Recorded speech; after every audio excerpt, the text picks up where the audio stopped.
বাংলাদেশে জাকার্তা মেথডে গণহত্যার ঘটনা ঘটছে। আপনি না দেখতে পেলে আসুন আপনাকে দেখানোর চেষ্টা করা যাক। ভাবা যায় কারাগারের ভেতর আত্মহত্যা করলেন গলায় রশি পেঁচিয়ে। কারাগারে রশি সাপ্লাই দিল কে বলুন তো? তাদের অপরাধ কি? তারা আওয়ামী লীগ সমর্থক। তাদের কাজ কি? দেশপ্রেম। তাদের অপরাধ শেখ হাসিনার আদর্শে বিশ্বাস করে। গণহত্যা এই শব্দটির মধ্যে আছে নিঃশেষ করার নিষ্ঠুরতা, আছে একটি জাতিকে নিশ্চিহ্ন করে দেওয়ার পরিকল্পিত ষড়যন্ত্র। এখন আর কোনো মায়ের ডাক সংগঠন এই গণহত্যার বিরুদ্ধে, কারাগারে হত্যার বিরুদ্ধে কথা বলবে না, কারণ যারা মরছে বা যাদেরকে মারা হচ্ছে তারা আওয়ামী লীগ।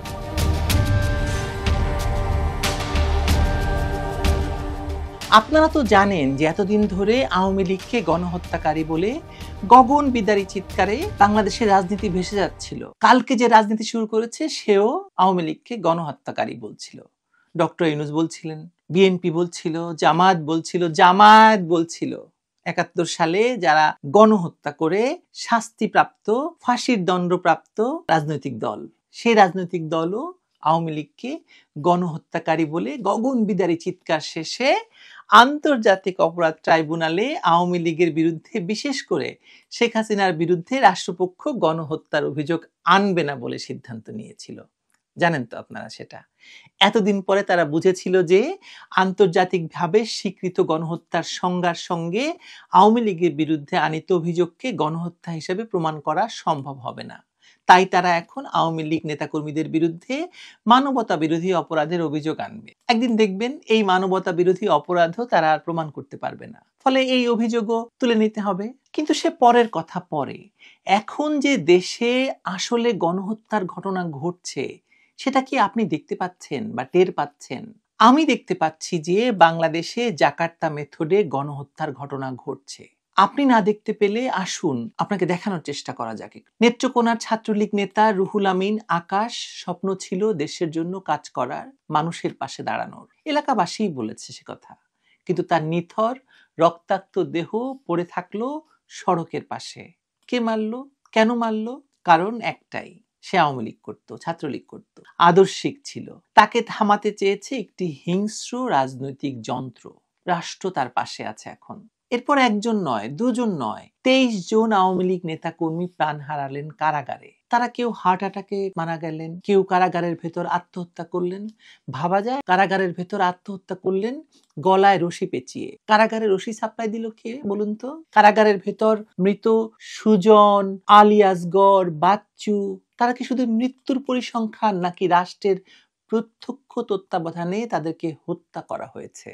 এই যে দল হিসাবে আওয়ামী লীগ নেতাকর্মীদের বা সমর্থকদের হত্যা, গ্রেফতার এবং ভিটেমাটি ছাড়া করে দেওয়ার রাষ্ট্রীয় প্রচেষ্টা, এটা তো আর কিছুই নয়।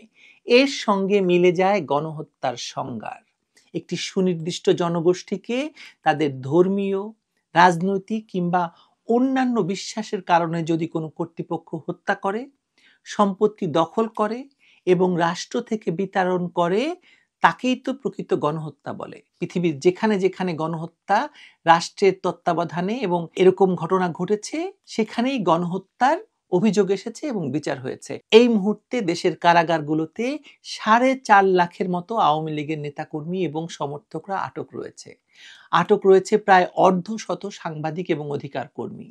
আর সেই সঙ্গে কারাবন্দী আছেন আওয়ামী লীগের ১১০ জন এমপি, যাদের মধ্যে ২৮ জন মন্ত্রী, ১০ জন প্রতিমন্ত্রী, ৩ জন উপমন্ত্রী, ৩ জন উপদেষ্টা, সংসদের হুইপ এবং একজন ডেপুটি হুইপ বোধহয়। আর কত শত মানুষ ঘর ছাড়া বলুন তো?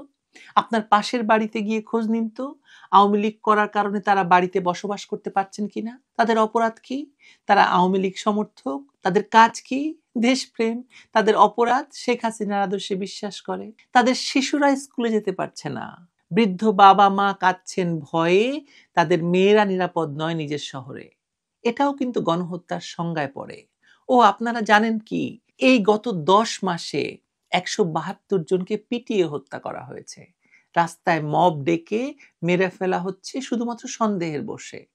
ন্যায় বিচার, আদালত, আইন সবকিছু যেন চাপা পড়ে আছে একটি নিষ্ঠুর চক্রান্তের নিচে, একটি ক্ষমতার নিচে 5ই আগস্ট এই নিষ্ঠুর কালাপাহাড় বাহিনী ক্ষমতা দখল করেছে। গণহত্যা এই শব্দটির মধ্যে আছে নিঃশেষ করার নিষ্ঠুরতা, আছে একটি জাতিকে নিশ্চিহ্ন করে দেওয়ার পরিকল্পিত ষড়যন্ত্র। জাতিসংঘের সংজ্ঞায় গণহত্যা মানে শুধু হত্যা নয়, এটি শারীরিক, মানসিক নিপীড়ন, জীবনযাত্রায় বিপর্যয় নিয়ে আসা, প্রজন্মকে ধ্বংস করার এক সুপরিকল্পিত অপরাধ। আপনার আমার দেশে বাস্তবতা এই মুহূর্তে, হ্যাঁ, আজকের বাংলাদেশে। বিশ্বাস হচ্ছে না তো? হবে তো না, যতদিন না আপনি বিশ্বাস করতে চাইবেন এই ঘটনা বা এই গণহত্যার বিষয়টি। রাষ্ট্রকে দখলে নিয়ে শান্তিতে নোবেল বিজয়ী একজন মহাজন তার লেলিয়ে দেওয়া বাহিনী দিয়ে দেশব্যাপী আওয়ামী লীগ নিধনযজ্ঞ শুরু করেছেন। এখন আর কোনো মায়ের ডাক সংগঠন এই গণহত্যার বিরুদ্ধে, কারাগারে হত্যার বিরুদ্ধে কথা বলবে না, কারণ যারা মরছে বা যাদেরকে মারা হচ্ছে তারা আওয়ামী লীগ। এখন আর মানবাধিকার রক্ষাকারী আন্তর্জাতিক সংস্থাগুলি ঘন ঘন বিবৃতি দেবে না, কারণ যাদের মানবাধিকার লঙ্ঘিত হচ্ছে তারা আওয়ামী লীগ করে, আওয়ামী লীগ সমর্থক। এখন আর ডেইলি স্টার সম্পাদক কিংবা নিউ এজ সম্পাদক মন্তব্য প্রতিবেদন লিখবেন না, কারণ এখন কারাভ্যন্তরে হত্যার শিকার কিংবা আদালতে এসে মবের শিকার যারা হচ্ছেন তারা সকলে আওয়ামী লীগের নেতাকর্মী। দেশে আওয়ামী লীগের নেতাকর্মীদের খুন করা জায়েজ, তাদের বিরুদ্ধে গণহত্যা হালাল। আমি আমার ভিডিও কলাম যখন শুরুই করেছিলাম এই তথ্য দিয়ে যে শেখ হাসিনার আমলে রাষ্ট্রীয় বাহিনীর তত্ত্বাবধানে আয়নাঘর নামের নির্যাতন কেন্দ্র ছিল বটে, কিন্তু সেটা এভাবে আজকের মতো ডক্টর ইউনূসের শাসনকালের মতো এরকম বিস্তৃত আর ভয়ঙ্কর ছিল না। ডক্টর ইউনূসের আমলে পুরো দেশটাই এখন আয়না ঘরে পরিণত হয়েছে। সেই আয়না ঘরে হত্যা, নির্যাতন, নিপীড়নের শিকার আওয়ামী লীগের নেতাকর্মীরা। এখন আর দেশের সুশীল সাংবাদিক, মানবাধিকার কর্মীরা ইউনূসের হাতে রক্ত দেখতে পান না। নাবিলা ইদ্রিসের কান্না আসে না এই কারাগারে আহত লিগারদের জন্য, কারণ নাবিলা ইদ্রিস নামের এসব গবেষকরা তো তাদের পুরস্কার এরই মধ্যে পেয়ে গেছেন। আশুগঞ্জ বিদ্যুৎ উৎপাদন কেন্দ্রের ডাইরেক্টর হিসাবে তিনি নিঃসন্দেহে মাসে মাসে বিরাট অঙ্কের টাকা পাচ্ছেন। কি পাচ্ছেন না? আপনাদের কি মনে হয় বলুন তো? আমার তো মনে হয় পাচ্ছেন। সেই টাকার কাছে দেশের ভিতর ঘটে চলা গণহত্যা মূল্যহীন, কিন্তু সময় এই গণহত্যার হিসেব রাখছে ঠিক, এক সময় সুদে আসলে ফিরিয়ে দেবে বলে। সেদিন কি খুব বেশি দূরে? আমার মনে হয় না। আমি দেখতে পাচ্ছি একটি একটি করে এগিয়ে আসছে দিন, হিসেব নেওয়ার।